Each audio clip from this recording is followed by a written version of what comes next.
우리나라 외식업 트렌드는 정말 빠르거든요. 저는 이제 돈 주고 보는 기사들도 있어요. 월 8만 원 이상인 뉴스레터들도 있고요. 그런데 이건 무료예요. 직접적으로 도움이 되는데도 말이에요. 그때 이걸 보고 메뉴를 넣고 나서 주문이 엄청 밀려들었었어요.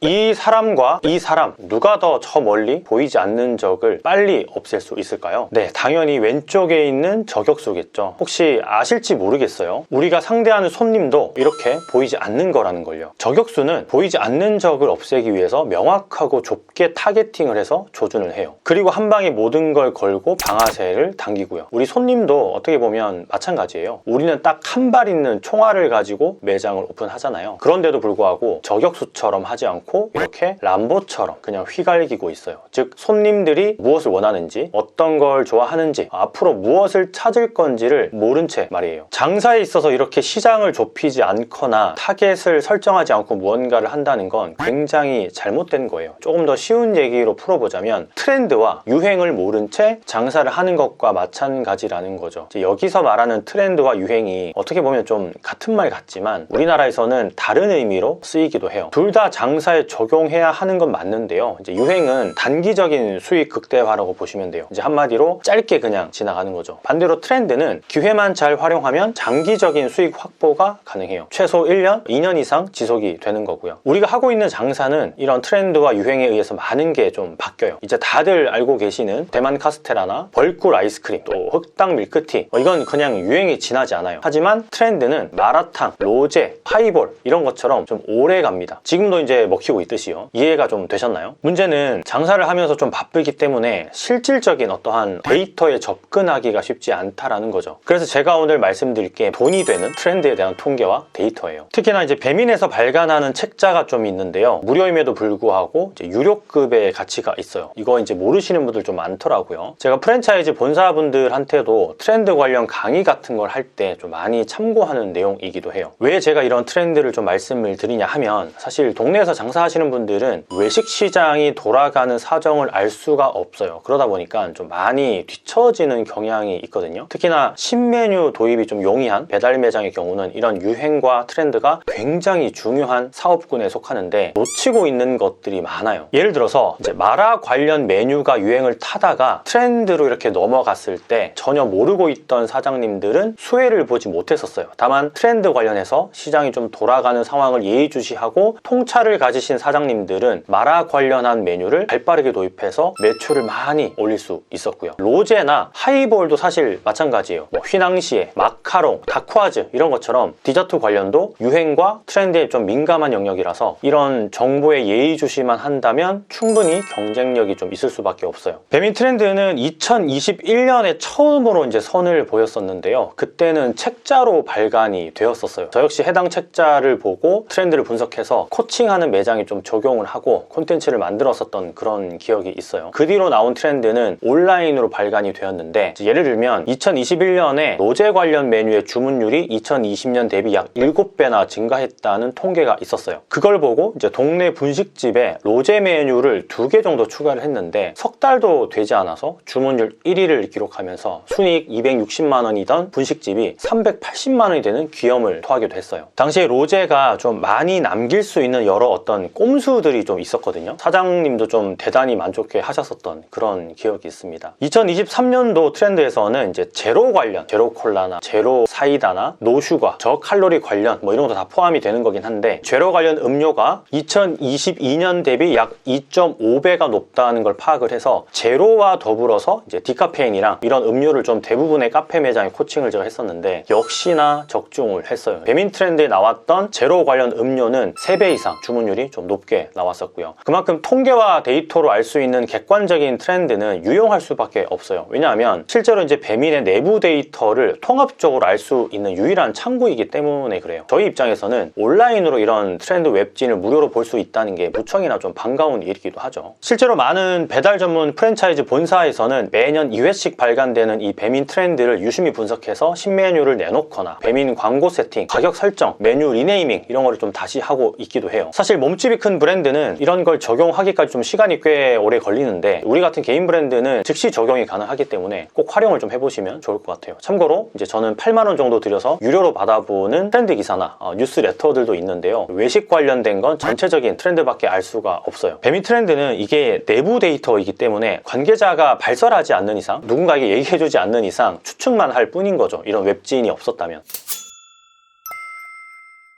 이번에 발행된 2024년 배민 트렌드에는 굉장히 놀랄만한 정보들이 좀 많이 숨어 있어요. 이 정보를 알고 매장을 운영하는 것과 그렇지 않은 것에는 좀 큰 차이를 보일 수밖에 없다는 걸 좀 인지하셨다면 꼭 참고하시면 좋을 것 같아요. 시간이 많이 없으신 분들을 위해서 제가 이제 3가지로만 좀 정리해서 알려드릴 텐데, 영상을 보시고 고정 댓글 링크로 들어가시면 아예 온라인에서 좀 더 세부적으로 세세히 볼 수 있는 항목들이 있기 때문에 참고하시면 돼요. 제가 2024년 상반기 트렌드를 좀 볼 수 있는 다이렉트 링크를 고정 댓글에다가 달아 놓을게요. 자, 2024 배민 상반기 트렌드 첫 번째는 지금 떠오르는 트렌드 맛과 키워드는 따로 있다 입니다. 외식 시장에서의 트렌드 중에 가장 중요한 건 아무래도 좀 맛이겠죠. 맛도 유행이 있고 트렌드가 있어서 앞서 이제 제가 말씀드린 것처럼 어떻게 활용하는지에 따라서 매출에 직접적인 영향을 미치고요. 그에 따라서 이제 손님들이 어떤 걸 좀 검색하는지도 중요하고요. 이제 배달 어플에서 이렇게 검색을 하잖아요. 이번 데이터를 보면 좀 흥미로운 사실이 있어요. 2024년 봄 여름의 트렌드 맛과 키워드가 마요와 저당인데요. 고칼로리 마요 소스를 찾는 가운데서도 건강을 놓치지 않으려는 어떤 손님들, 고객들의 마음이 좀 느껴지는 거죠. 혹시 마요 소스에 대한 손님들의 인식이 점점 확대되고 있는 거 아시나요? 실제로 이제 배민 트렌드 2024에는 마요 소스에 대한 주문율이 1.4배 정도 상승된 걸로 나오는데요. 그 중에서도 청양 마요가 1.3배, 스리라차 마요가 1.5배나 상승을 했어요. 마요 소스를 활용한 메뉴를 우리가 도입해야 되는 이유가 여기에 있는 거죠. 추가로 이제 개별 소스도 요즘에는 돈을 받고 팔 수 있기 때문에 시중에 직접 개발하지 않더라도 소분해서 기성 제품을 팔게 되면 충분히 매출과 마진을 끌어올릴 수가 있어요. 이제 객단가가 올라가는 거죠. 배달 단가 자체가. 이게 옵션 추가만 해두면 자연스럽게 주문율이 올라간다라는 거예요. 이제 조리하지 않아도 되고 소분만 하면 바로 나갈 수 있으니까 노동력이 필요하지도 않는 부분인 거예요. 최소 주문 금액을 맞추기 위한 옵션이 매출과 마진을 올려주는 그런 개념이 되는 거죠. 저당 관련된 메뉴 역시도 주문율이 좀 올라가고 있는데요. 지난해보다 한 2.2배나 상승을 했어요. 스테비아가 2.8배, 글루텐은 1.4배 이렇게 주문수가 올랐고요. 저는 이 트렌드는 무조건 지속될 수밖에 없을 거라는 생각이 좀 드는데요. 저 역시 이제 같은 메뉴라도 스테비아를 뭐 썼다든지 아니면 글루텐 프리라든지 또 로우 슈가라고 되어 있는 음식들을 좀 선호하는 편이거든요. 아예 이런 매장들만 골라서 방문을 하거나 주문할 정도로 선택의 영향력에 있어서 좀 크게 차지를 하고 있어요. 우리 매장에도 이런 걸 좀 빠르게 접목시킬 수가 있겠죠. 키워드로 검색하는 손님들도 많기 때문에 유입도 역시 올릴 수 있는 부분이라고 생각을 하시면 돼요. 자, 두 번째는 매출이 오르는 상반기 주요 주문 상승 시기와 트렌드는 따로 있다 입니다. 매출이 오르는 시기라는 게 좀 따로 있는 건 아시죠? 3월로 좀 예를 들면 입학 시즌, 화이트데이 때문에 주류 주문도 좀 올라가고 나들이 고객이 생겨나기 때문에 피크닉 포장 주문도 좀 올라가는 편이죠. 그런데 이런 건 누구나 알 수 있는 내용들이잖아요. 제가 방금 말씀드린 것들은. 근데 우리가 주목해야 할 건 새롭게 발견된 주문이 급상승되는 시간대 그리고 카테고리가 따로 있다는 거예요. 아마 들어보시면 깜짝 놀라실 거예요. 예를 들면 2023년 상반기 기준으로 새벽 1시부터 3시에는 주문율이 13% 증가했어요. 이른 아침인 6시부터 9시까지는 무려 23%나 주문율이 올랐고요. 즉 야식 주문율과 가벼운 한 끼를 위해 쓰는 비용이 조금씩 오르고 있다는 얘기예요. 특히나 아침 시간대가 좀 주문율이 많이 상승을 했죠. 그럼 이 시간대에 어떤 메뉴의 음식들을 좀 많이 주문하느냐가 좀 관건인데요. 이 부분은 제가 고정 댓글에 이제 배민 트렌드 2024 전체를 다 볼 수 있는 아까 말씀드린 링크를 남겨놓을 테니까 영상 다 보시고 들어가셔서 좀 디테일하게 보시면 좋을 것 같아요. 자, 이 주문 상승률은 상대적인 데이터이기 때문에 틈새 시장을 노리는 어떤 전략을 구사한다면 새로운 손님을 만날 수 있는 데이터로 활용이 가능할 거예요. 세 번째, 정말 중요한 부분인데요. 세 번째는 손님들의 주문 트렌드도 변해가고 있다라는 겁니다. 고객 10명 중에 9명은 음식 이미지가 가게를 결정하는데 가장 중요한 중요한 요소라고 설문조사에서 답을 했어요. 추가로 고객 5명 중에 4명은 가게에 대해서 더 많은 정보가 필요하다고 응답을 했고요. 즉 이미지와 어떤 가게의 소개, 메뉴 설명글 이런 것 때문에 주문율이 올라가거나 내려간다라는 거예요. 이건 유행이 아니라 손님들의 기본적인 심리겠죠. 특히나 주문 트렌드 기준으로 주목해야 할 건 매장과 같은 가격 배지를 달고 있는 매장은 무려 83%의 손님들이 도움이 된다라고 응답을 했는데요. 오프라인과 배달 가격이 같다라는 거, 그거 하나만으로도 신뢰를 느낀다라는 뜻이에요. 그만큼 고객들은, 손님들은 가격 정보를 온전히 전하는 그런 가게에 더 매력을 느낀다고 해석할 수 있겠죠. 사람들의 주문 트렌드가 바뀌어가고 있는 거예요. 이제 추가로 배달이 아닌 포장 주문에 대한 트렌드도 좀 변해가고 있음을 느끼는데, 포장 주문 자체가 작년 대비 22.2%가 늘어났어요. 시간과 비용을 모두 놓치고 싶지 않았기 때문이라고 하고요. 포장 판매를 안 하는 분들도 물론 뭐 개별적인 어떤 사유와 이유들이 있겠지만 계속해서 높아지는 그런 포장 주문율을 생각한다면 한 번쯤 주문 트렌드에 대해서 생각을 하고 포장 판매에 대해서도 준비해야 되지 않을까 싶어요. 그리고 최종 주문 금액에 포함되는 모든 요소에 대해서도 좀 생각해 보시는 걸 추천드리는데요. 메뉴 가격이라든지 뭐 최소 주문 금액, 뭐 배달 팁 설정, 또 할인 금액 설정에 의해서 주문율 상위 포지션을 취할 수 있었어요. 배민 상위 사장님들의 데이터 통계로 알 수 있는 거죠. 고객들이 똑똑해지는 만큼 사장님들도 좀 데이터를 통해서 내 가게에 맞는 마케팅 전략을 세워야 한다라는 거예요. 예컨대 이제 고객 관리를 활용해서 이제 스마트한 데이터 마케팅 같은 것도 좀 하셔야 되고요. CRM, 고객 관계 관리 이런 툴도 어플 안에서 제공을 하고 있으니까 하루하루 매번 접속해서 이런 수치를 좀 보시는 걸 잊지 않으셨으면 좋겠어요. 사실 이외에도 카테고리별 인기 메뉴나 추가적인 검색 급 상승 키워드, 취향에 따른 주문, 손님들이 고려하는 주문 금액 관련 요소 등등 방대한 양의 최신 데이터까지 제공이 되고 있어요. 꼭 시간을 내셔서 한 번씩 보셨으면 좋겠어요. 고정 댓글 링크로 들어가시면 제가 무료로 확인하실 수 있게 다이렉트 링크를 걸어 놓을 테니까 영상 끝나시고 한번 꼭 보셨으면 좋겠습니다. 저는 이걸 이제 스크랩해서 텍스트로 저장을 해놓고 다양하게 뭐 콘텐츠 만들 때나 강의할 때나 이렇게 좀 활용을 하고 있는데요. 여러분들은 굳이 이제 그럴 필요까지는 없을 것 같고 딱 하나만 직접적으로 실행에 옮겨보시면 좋을 것 같아요. 우리 매장에 반영을 해보는 거죠. 그럼 반응이 분명히 있거든요. 그러고 나면 몸이 자동으로 움직여져요. 다른 것들도 좀 활용을 할 수 있게 된다는 거죠. 한 번 더 읽게 되고 탐독하게 되고 이런 유행과 트렌드를 좀 구분하는 통찰이 생기면서 데이터를 그때는 이제 진짜로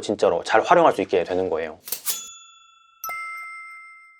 자, 오늘 여러모로 조금 이제 머리 아픈 그런 이야기들을 많이 한 것 같은데요. 이제 조금이라도 도움이 되셨다면 좋아요 한 번씩 부탁드릴게요. 앞으로 이제 외식 시장의 트렌드는 어떻게 변해갈지, 그리고 세부적인 데이터들을 기준으로 상반기에 어떻게 우리 매장에 적용하면 좋을지 고민해보는 시간 조금만 더 가졌으면 좋겠어요. 응원의 댓글도 부탁드리고요. 그럼 오늘도 많이 판 하루 되시길 바라면서 곰풀이만 들어갈게요. 날이 이제 조금씩 따뜻해지고 있는데 봄을 맞이해서 매장에 어떤 변화를 주고 계신지 궁금해요. 댓글로 남겨주시면 감사하겠습니다. 곰프로 들어갈게요. 감사합니다. 많이 파세요.